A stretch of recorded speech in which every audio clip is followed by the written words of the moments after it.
As someone who is really into fitness, my mobility has taken somewhat of a backseat the past couple of decades. So I decided it was finally time to make a change and commit to a consistent mobility routine. So I've challenged myself to do mobility every day for the next 90 days. And at the end of the video, I'll be sharing with you my results as well as what I've learned along the way.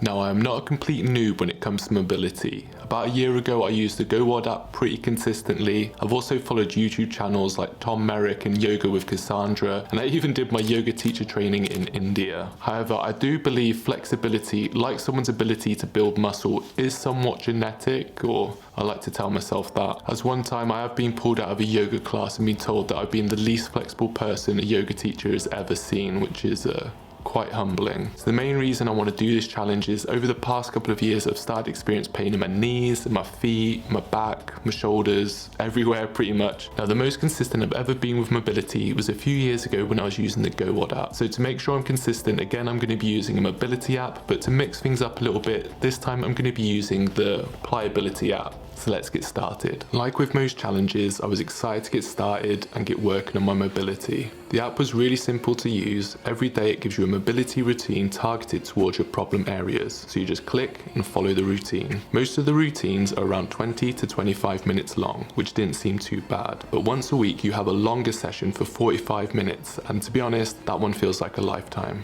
So I'm a little over a week into my mobility challenge and so far so good. The type of mobility on this app is actually a little different to the GoWOD app. You hold the positions a little bit longer, usually between 2 to 4 minutes. So it's similar to a yin style yoga class, and if I'm perfectly honest, it's my favorite way to stretch because it's very relaxing. The app also provides a mobility test which scores you out of 100 and tells you specific areas you need to work on. I scored a 61% with 6 issues to work on. Now obviously 61% isn't very good, but it's a starting point and it's actually quite motivating for me. It's kind of gamified the process. I'm really looking forward to trying to beat my score next month. As well as my daily mobility sessions, I started looking at other ways I can improve my mobility and realised my at-home work desk needed some serious improvements. I had initially fashioned a kneeling desk thinking this was better than sitting. However, after a couple of days and some research, I discovered kneeling for extended periods is actually really bad for your knees. To optimise your work seat, it is best to have your hips above your knees as well as your lower back supported to prevent slouching. It is also important when sitting for extended periods of time to take mini breaks, so I use this as an excuse to have a cup of tea every hour. I also adjusted my laptop so it was at my eye level to help keep my neck and shoulders aligned.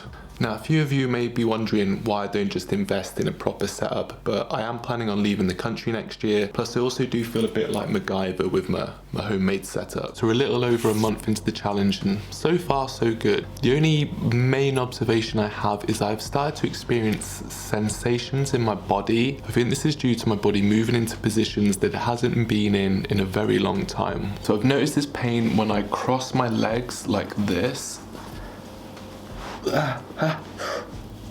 So there's a sensation coming up my inner thigh here.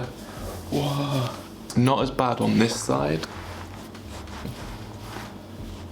So this is showing that there's an imbalance in my hip and it's something I really need to work on, and it's something I never would have realised if I hadn't been moving into these different positions. I've also just retaken my mobility test and this time I scored 72%, which is 11% better than last month. In the movies, now is the time the epic montage would begin. Some dramatic music playing while showcasing my amazing progression. However, that wasn't the case. Month 2 was really hard. I was experiencing more aches and pains than ever and the novelty had well and truly worn off. I didn't even seem to be making progress, and this was confirmed when I retook my test and this time only scored a 69%. However, the next day, it finally clicked. This challenge was a good reminder that progress is not always linear, and the most important thing is staying consistent. During the final weeks, movements began to feel easier and the sensations around my body began to disappear. I was excited to see my final results as well as return to that yoga class and show that teacher that I am no longer the least mobile person they have ever seen.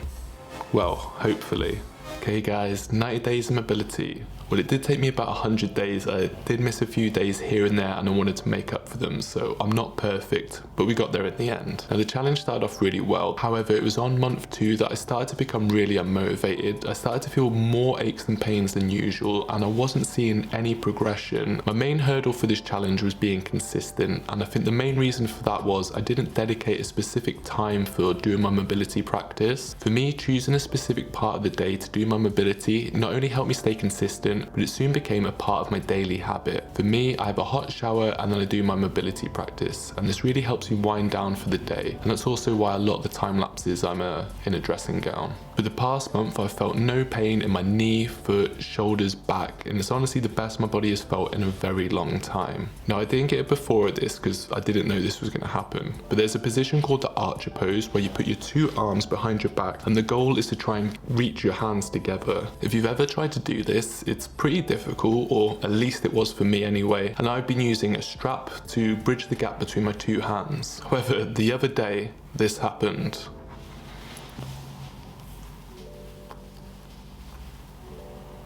I also no longer feel pain in the cross-legged or saddle position. So progress can also be how a position feels, not just how it looks. So let's compare my final test results. So at the start of the challenge, I scored a 61% with 6 major issues. And after 90 days of not so consecutive mobility, I scored a 72% with 5 mobility issues. Now I, like I assume you, thought I probably would have scored higher, as I did get 72% on the first month of doing this challenge. However, if you look at my overall body results, you'll see that my score is a lot more balanced, which is why I believe I'm not experiencing any more pain. I know you probably clicked on this video thinking after 90 days I'd be doing the splits. I mean, if YouTube videos are anything to go by, but to be perfectly honest, I'm very happy with my results. I'm going to continue to do my mobility every day, and maybe this time next year I'll have 100% on my mobility test. Thanks for watching, see you next time.